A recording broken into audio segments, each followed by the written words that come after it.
Welcome back to the show. Playwright and actor Jordan Cooper burst onto the New York theater scene with his provocative and celebrated comedy, Ain't No Mo. Ain't No Mo was told through a series of vignettes about a fictional government program offering African Americans a one-way ticket back to Africa. In his latest work, Oh Happy Day, Cooper reimagines the story of Noah's Ark. I recently caught up with Cooper in the onstage studio to learn more about Oh Happy Day.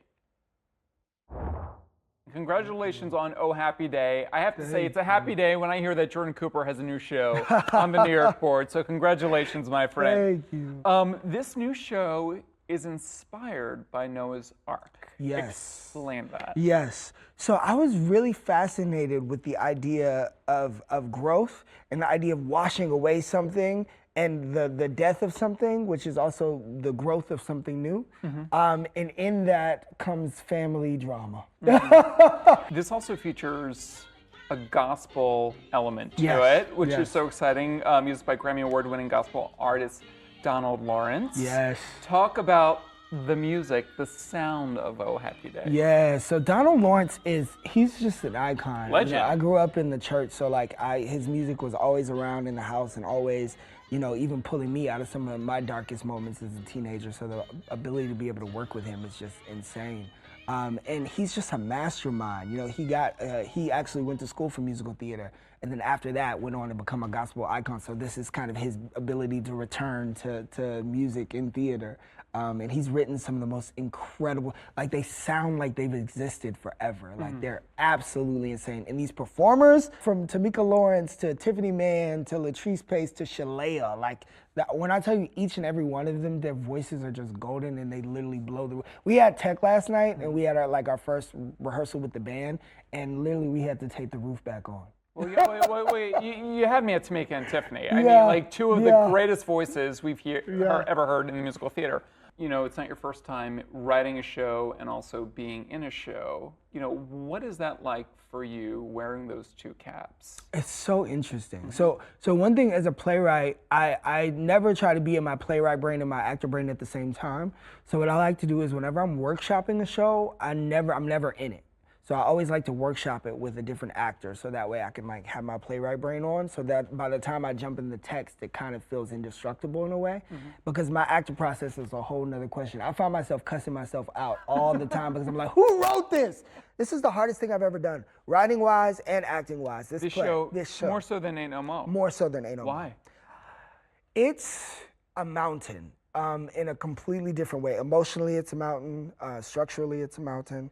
I've been writing this for 7 years. I started writing this before I even came out to my family. So I was really dealing with a lot of my own kind of religious trauma and figuring out what that dance looked like. And it wasn't until I actually had to do those discoveries for myself that the play actually taught me something. I always say I'm not one of those playwrights who sits down with a message to tell everybody the message, da da da. It's usually because I need something for myself. And it usually takes, convincing, Stevie Walker-Webb, our director, he convinced me. He was like, no, you have to share this with the world. You have to really put this out. Is this a very personal story for you? Is your Not really. There's DNA because it's just, the DNA.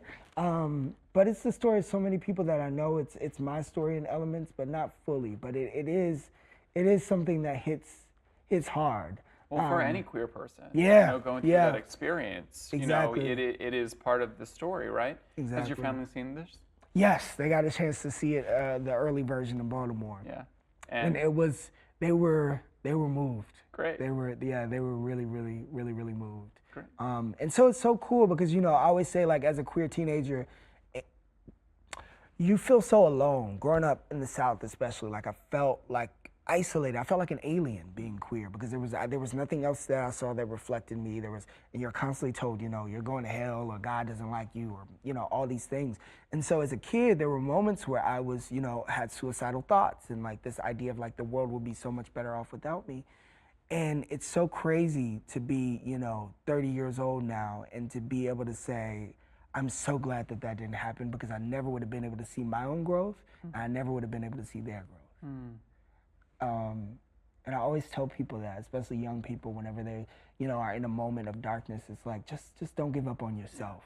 Don't give up on yourself. Truly. Yeah. Outside of your work, yes, with the public. You are working on something called Catalyst with folks like Adrian Warren, Dr. Mary Schmidt-Campbell.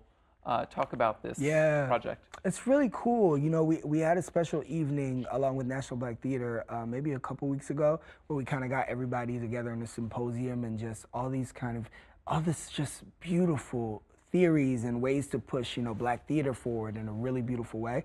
And then now we're putting a book together. We're putting something with all these thoughts and all these theories and all these ideologies and putting them together to try to help us find a way forward in a really beautiful way. It's so many brilliant people. One of your favorite things to do is karaoke. Yes. When you're not working. Yes. What's your go-to karaoke song? Usually Rose's Turn. I mean, start light. Yeah. Usually Rose's Turn. It was so crazy. I ever since I was like 12, I've been obsessed with that song. I remember there was some talent show that we did in my neighborhood, and I went up and I did Rose's Turn. And everybody was like, I mean, it's not like doing the top 20, top 10 songs. I know, right? Literally.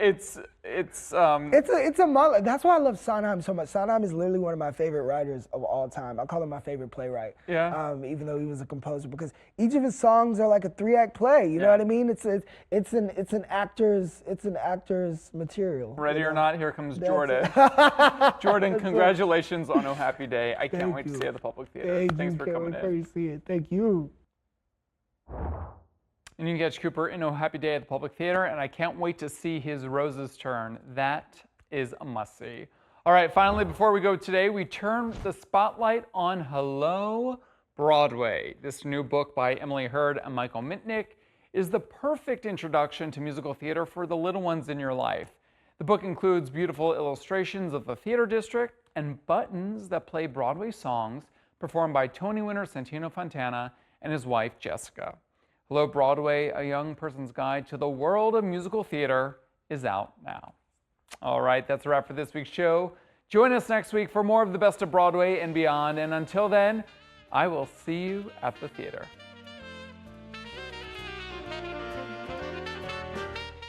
On Stage, presented by your Tri-State Cadillac dealers. Thanks for watching our YouTube channel. For more premiere theater coverage and exclusive interviews, click the subscribe button.